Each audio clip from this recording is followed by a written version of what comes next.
It's a truth you can't refute. Nothing suits me like a suit. Welcome to MsMojo, and today we're counting down our picks for the top 10 musical episodes of non-musical TV shows. If you wish to be our sitter, please be sweet and never bitter. Help us with math and book reports. Might I add, eat my shorts, Bart?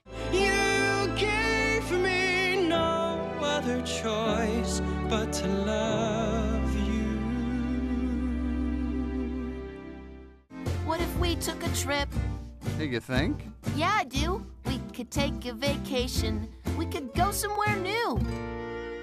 For this list, we'll be looking at times that television series pleasantly surprised us by flexing their song and dance skills. Note, spoilers to follow. Did we include your favorite musical episode? Let us know in the comments.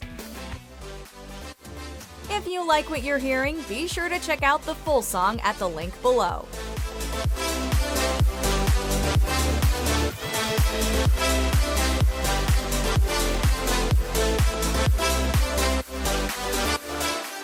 Number 10, Regional Holiday Music, Community.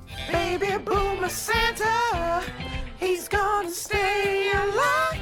Ha, ha, ha. Nothing says Christmas spirit quite like a good old Yuletide-themed musical episode, especially one that playfully mocks the genre and takes constant shots at Glee. Not like in Glee Club doesn't make us bullies, and implying that is reverse bullying. Good point. Sing about it? No! Taran Killam guest stars as Mr. Rad, the Glee Club's slightly intense instructor who convinces the gang to step in when the usual performers are hospitalized. Glee, it's a feeling you get when your brain finally lets your heart get in its pants. It's a great tongue-in-cheek episode, with plenty of hilarious and brilliant musical numbers, even if some are more on the cringeworthy side. After all, once you see Annie's weird seduction number, you can't unsee it. It hurts my little head when I'm lying in my bed with visions of sugar plum socks. Is this a bit? At least we get this great rap number from Donald Glover, aka Childish Gambino, and ABED. Rockin' warm sweaters, hanging big ass lights. If the fat man can see me, always gotta look right. I watch all the TV specials that I never could. I'll even cry during the sad ones like James Bond would. And when the big night comes, it's time to set the bait. Cold milk, hot cookies, decorative plate. Number 9, Psych the Musical. Psych. It's the murder capital of the world. Wait, what? You know, lots of killing, nobody knows. Opening with Santa Barbara Skies, this highly anticipated 2-hour-long meta-musical is simply delightful. Sean and Gus chase after a criminally insane playwright, known as Z, played by Rent's Anthony Rapp. I hurt no one, they deceive you. Come with me, Z, I believe you.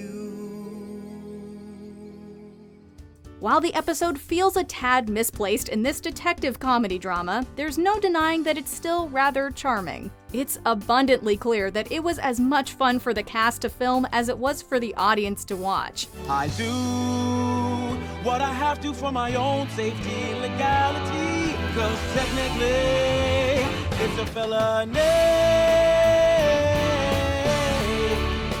Of course, there's a big twist at the end of the 2-part musical extravaganza. It turns out that our protagonists are actually pitching the events of these episodes to the villainous playwright.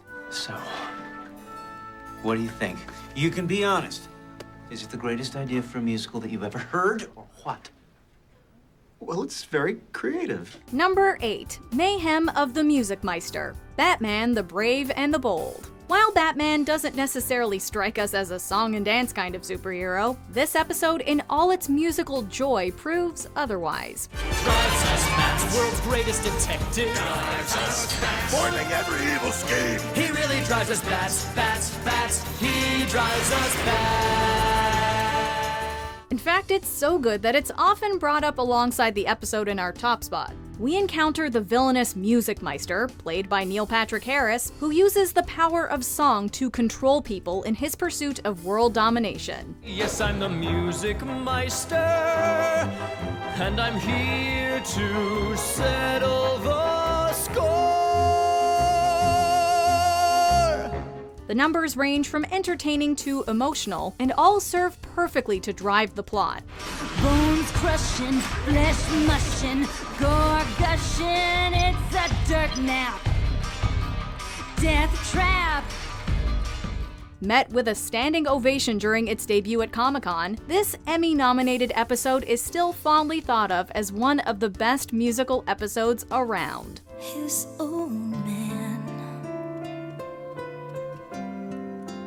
Bad man.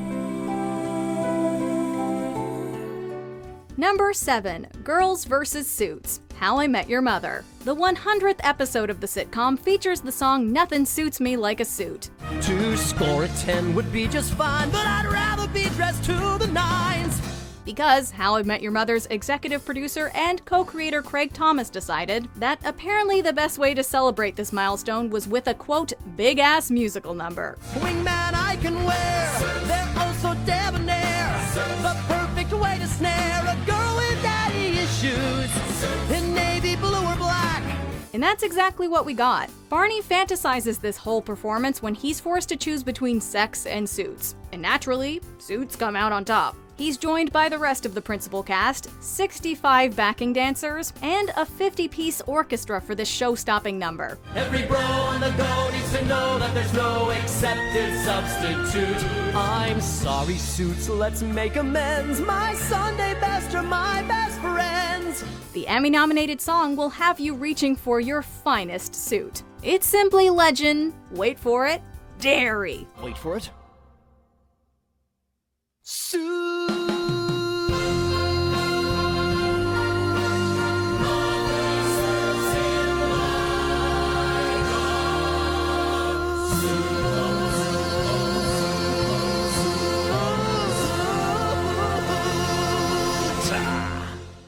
Number 6. The Devil's Hands Are Idle Playthings, Futurama. When this episode first aired, we thought that this would be the final bow for Fry and Company. I'm stupid, I'm stupid, I'm stupider than you. I'm stupider than you in every way. Still, a musical farewell seemed like a great send-off. But Comedy Central decided that it wasn't time for the final curtain just yet. So, in this almost series finale, Fry unleashes utter chaos after making a deal with the robot devil in order to impress Leela. Just sign this contract. Wow. And here we go! The episode even scored an Emmy nomination for the highly entertaining song I Want My Hands Back, written by Ken Keeler. In return, without shedding a tear, I agreed that I'd give him my hand. In marriage. What? You'll give me your hand in marriage. Fry's Leela-inspired opera might have been interrupted, but we still got our curtain call while the show got its encore.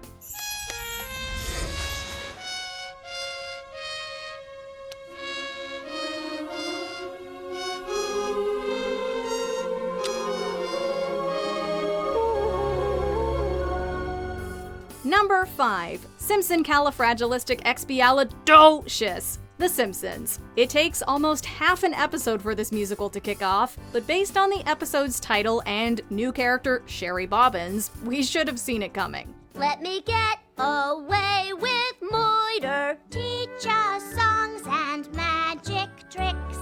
Might I add, no fat chicks. This episode parodies the 1964 Disney flick, while also throwing in a Quentin Tarantino reference. Special guest director, Quentin Tarantino. Yes, I'm stuck in the middle with you.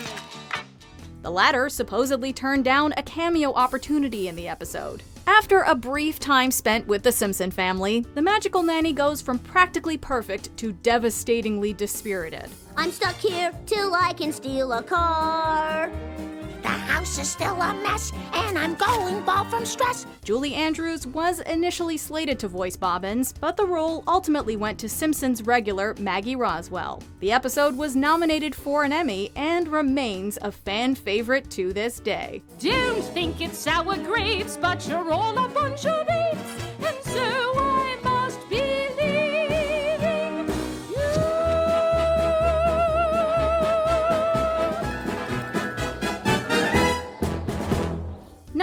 4, Mr. Greg, Steven Universe. Singing a song don't cost nothing. How do I spend all this money? I'd rather just spend time with you. In yet another Emmy nominee on our list, this musical episode takes inspiration from the golden age of musicals. iDigital Times gave it the highest of compliments, calling the songs, quote, some of the catchiest tunes this side of Hamilton. And any time with Steven makes for a delightful evening. You're having fun. More or less. So dance with me. Just say. No! And one of the best of them, if you ask us, has to be It's Over, Isn't It? Which beautifully mirrors Crazy World from Victor Victoria, an 80s musical film. It's over, isn't it? Isn't it? Isn't it over? It's over, isn't it? Isn't it?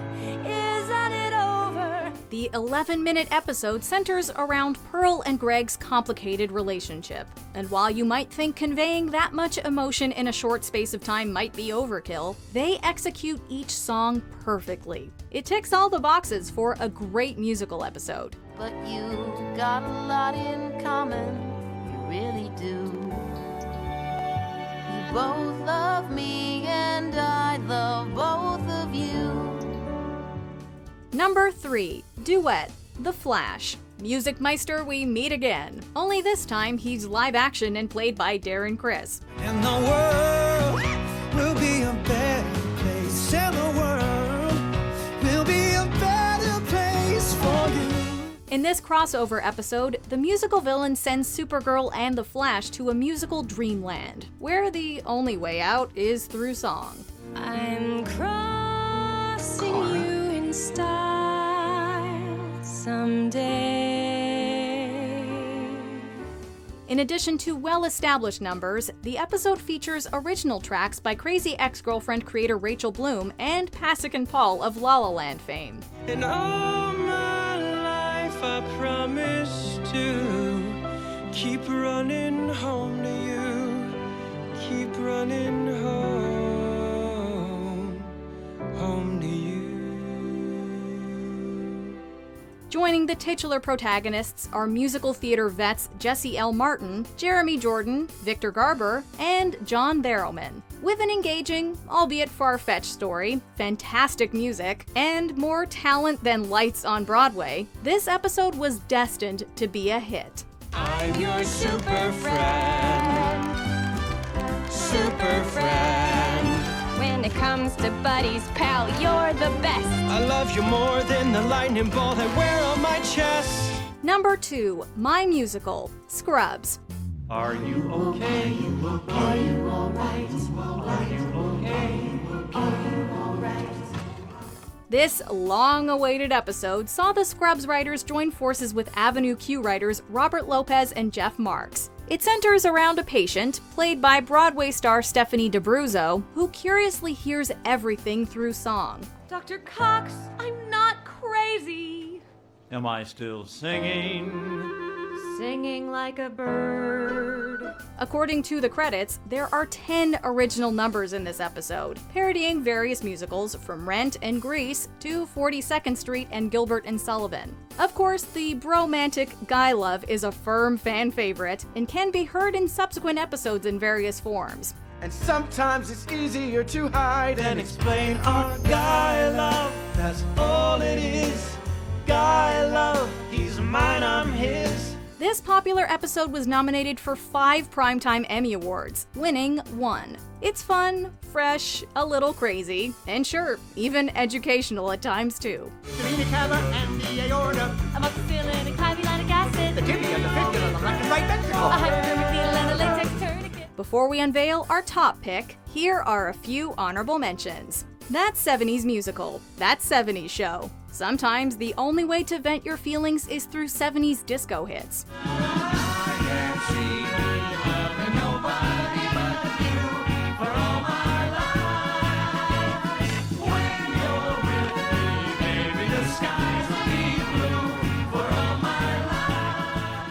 The Nightman Cometh. It's Always Sunny in Philadelphia. Charlie writes a musical for the gang, and it's, interesting. Dayman, oh, fighter of the night man. Oh.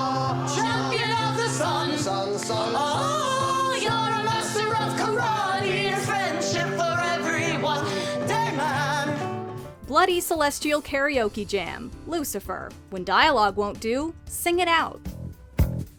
Another one bites the dust. Another one bites the dust. And another one gone, and another one gone. Another one bites the dust. Hey, I'm gonna get you too. Another one bites the dust. The Road to Audition, That's So Raven. It's fun to be an undercover health department employee at Bayside High School. All alone in the hallways as always. Just the stairwell, the lockers, and me. 'Cause the hallways in big ways and small ways, they're such a lonely place to be. Before we continue, be sure to subscribe to our channel and ring the bell to get notified about our latest videos. You have the option to be notified for occasional videos or all of them. If you're on your phone, make sure you go into your settings and switch on notifications. Number 1. Once More with Feeling, Buffy the Vampire Slayer. And I just wanna be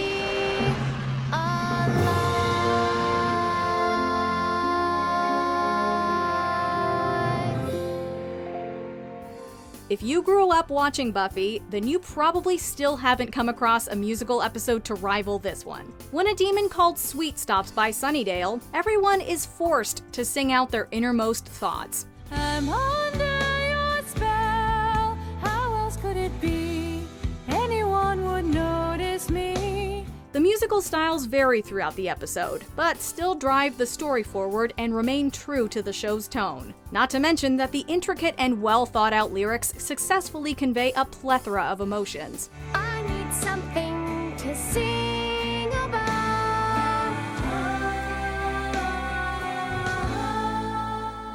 Much of the cast was apprehensive about the episode since it took them so far out of their comfort zone. But the payoff was worth it. You might even say they slayed.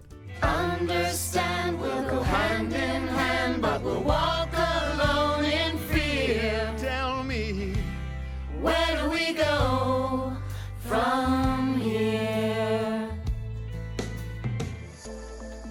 Do you agree with our picks? Let us know in the comments. And hey, if you're a fan of the song playing right now, be sure to check out the music video for it right here.